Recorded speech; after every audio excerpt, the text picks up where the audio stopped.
Et là on voit Christophe Martens qui portera a priori la casaque du champ. Voilà, on me le confirme. Casaque Société donc pour le numéro 2, Dauphin du Lot. Ah, Dauphin du Lot, c'est un cheval qui a tout simplement la position favorite, mais c'est pas un gros favori pour autant. Hein. Pour l'instant, on lui voit une bonne chance, mais à 3,60 €, il n'est pas non plus écrasé d'argent, bien sûr.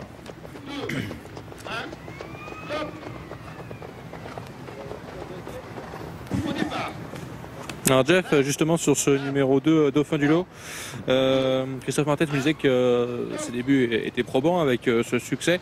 C'était sur 2150 mètres ce jour-là, donc aujourd'hui craint un peu la distance pour cette épreuve et également le lot. Il y a quelques bons poulains et pouliches dans cette course, donc c'est pas fait d'avance, mais à mettre évidemment dans un trio ce concurrent.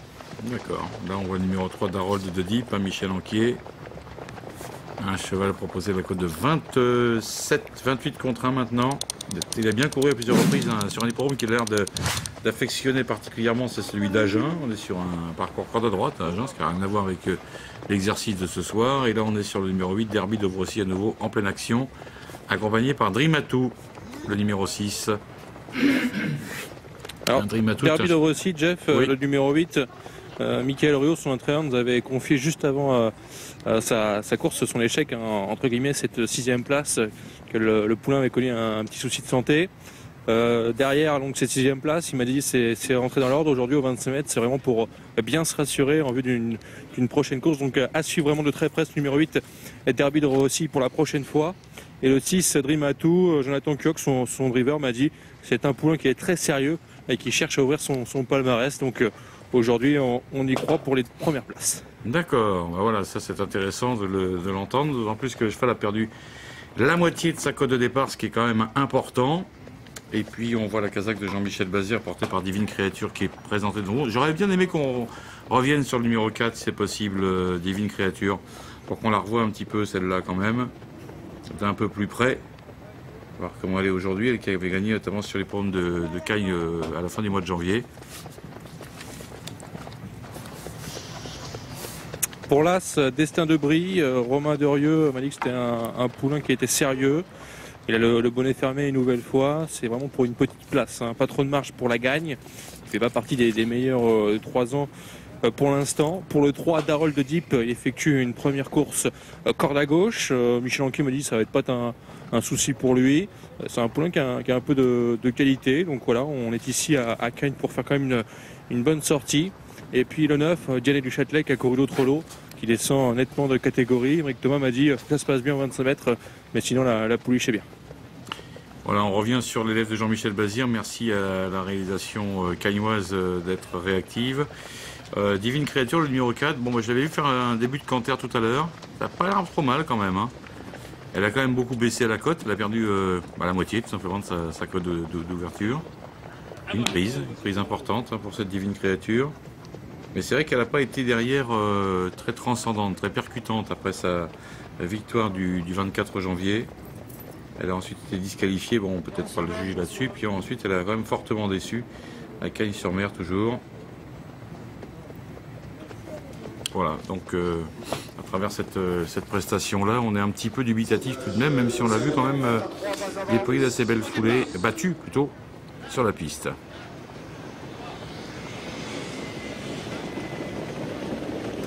Voilà pour le départ de ce prix de Cassis, la 6e épreuve du programme, avec les concurrents de l'extérieur comme Destin de Brie sur le mieux parti, avec Dauphin du Lot, alors qu'on fait une faute à la corde avec Duc de Grimoux, le numéro 7, et Stéphane Cinglon qui rétrograde sans déterminer de ses chances.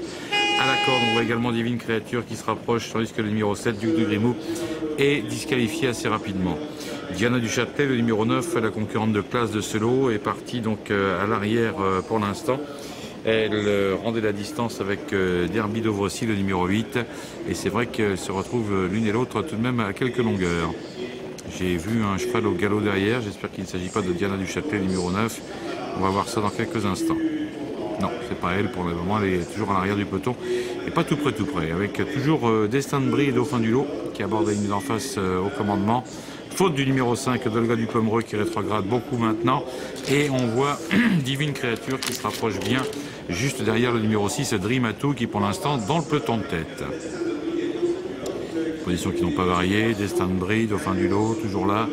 De longueur derrière, on retrouve le 6 Dreamatou avec Jonathan Kyo qui est 3e, devant le 4 Divine Créature et la casaque de Jean-Michel Bazir. Un peu plus loin, le 3 Darold de Deep avec Michel Anquier se rapproche sensiblement.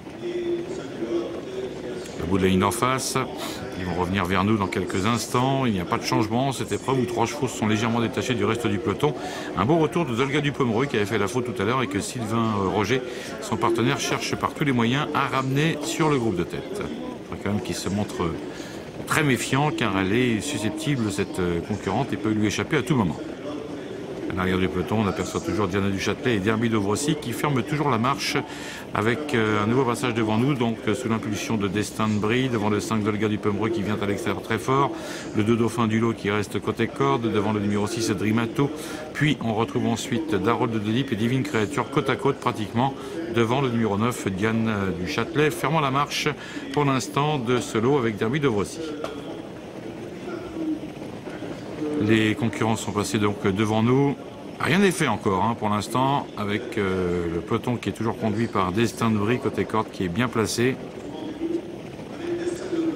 Ça ne bouge pas derrière. On aperçoit toujours Dolga du Pomereux, le numéro 5 qui est 2e, à la corde Dauphin du Lot, Christophe Martens qui se fait un petit peu oublier pour l'instant, et vers l'extérieur Dreamatou, le numéro 6 qui est toujours là dans leur sillage, environ à une longueur.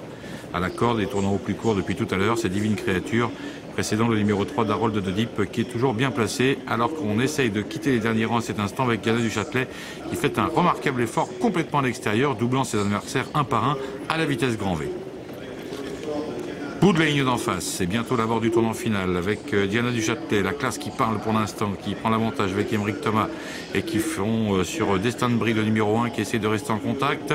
À cet instant, Diana du Châtelet, le numéro 9, est toujours là. Est-ce qu'elle va pouvoir repartir après ce brillant effort? Il va falloir laisser souffler un petit peu car c'est pas toujours facile pour finir. On voit Dreamatou qui est à la recherche d'un second souffle. On voit Dauphin du Lot qui est encore capable de jouer un bon rôle même s'il envoie un petit peu son adversaire au large. Entrée de la ligne d'arrivée maintenant, avec Diana du Châtelet, numéro 9, qui est là, bien placé. On a disqualifié le numéro 3 Darold de Deep. La phase finale, avec Diana du Châtelet côté corde, qui essaye courageusement de repartir et de tenir tête à tous les assauts. Mais à l'extérieur, voici le numéro 2, Dauphin du Lot, qui va essayer de finir vite. On est aux abords du poteau maintenant, environ à 100 mètres du disque, avec toujours le numéro 9, Diana du Châtelet, qui semble avoir la course à sa merci, même si le numéro 2, Dauphin du Lot, termine à toute allure. Dauphin du Lot contre le numéro 9, Diana du Châtelet. Là, avec le numéro 2, qui va s'imposer finalement, c'est Dauphin du Lot face au numéro 9, Diana du Châtelet, qui se fait remonter dans les toutes dernières battues.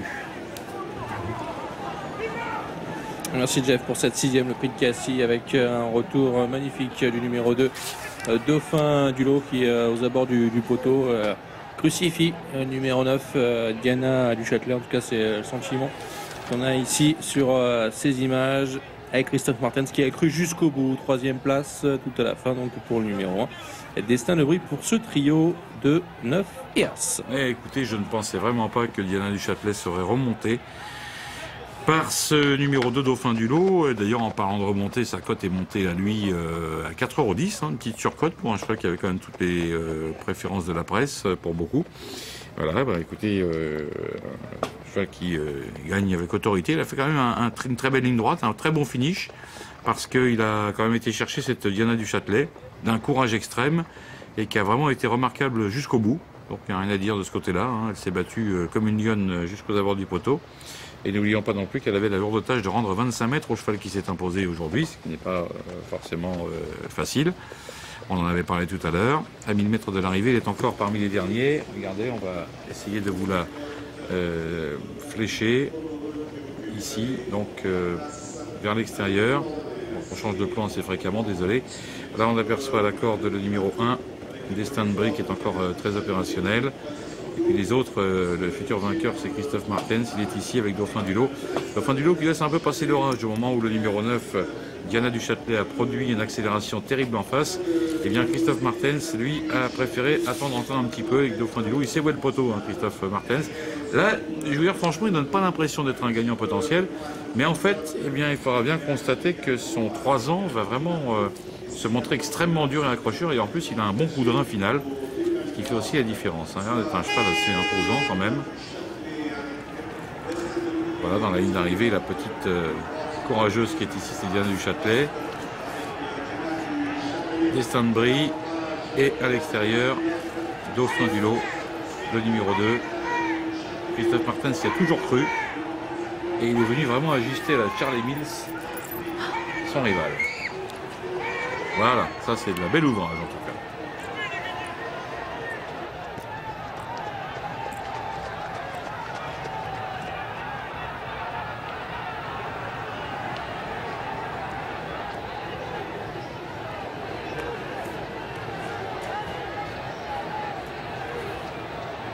Allez, un retour de Christophe Martens maintenant vers nous, avec un succès donc de ce Dauphin du lot qui d'ailleurs de surcroît est toujours invaincu en 2 sorties, je rappelle, hein, il avait triomphé le 17 janvier pour ses débuts, mais j'ai l'impression que cette course-là est quand même beaucoup plus parlante. On sent que le cheval a quand même bien mûri en l'espace de quasiment 2 mois. Bon ben voilà, on l'a laissé venir gentiment.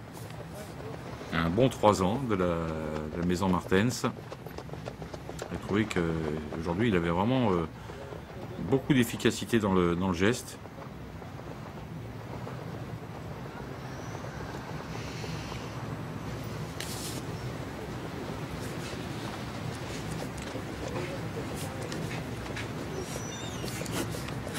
D'autant plus que Diana du Châtelet n'était pas la première venue non plus, même si elle lui rendait la distance. Hein. Elle s'était quand même frottée au meilleur à l'occasion du prix Gilinotte d'abord, et ensuite du prix Roquépine, où on a constaté l'autre jour qu'en plus qu'elle avait été quand même très malheureuse. Donc c'est vrai que quand vous avez des chevaux de groupe et que vous rivalisez un peu avec eux comme ça, vous avez le droit d'avoir quelques prétentions, même à 25 mètres, et vous voyez, on est battu vraiment du minimum hein, dans cette course. Donc il a fallu quand même un bon cheval pour venir chercher cette pouliche courageuse et talentueuse. Sébastien. Un bon cheval, oui, un bon et beau poulain, même ce Dauphin du lot. Christophe, félicitations. On me disait avant le coup, bon, la petite incertitude, c'était peut-être la distance. Il s'est bien allongé. Hein.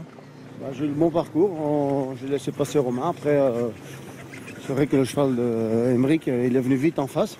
Et pour revenir le chercher sur le poteau, il faut être quand même assez bon parce que je pense que la jument, elle a déjà bien fait à Vincennes contre les bonnes juments. Donc, c'est très intéressant.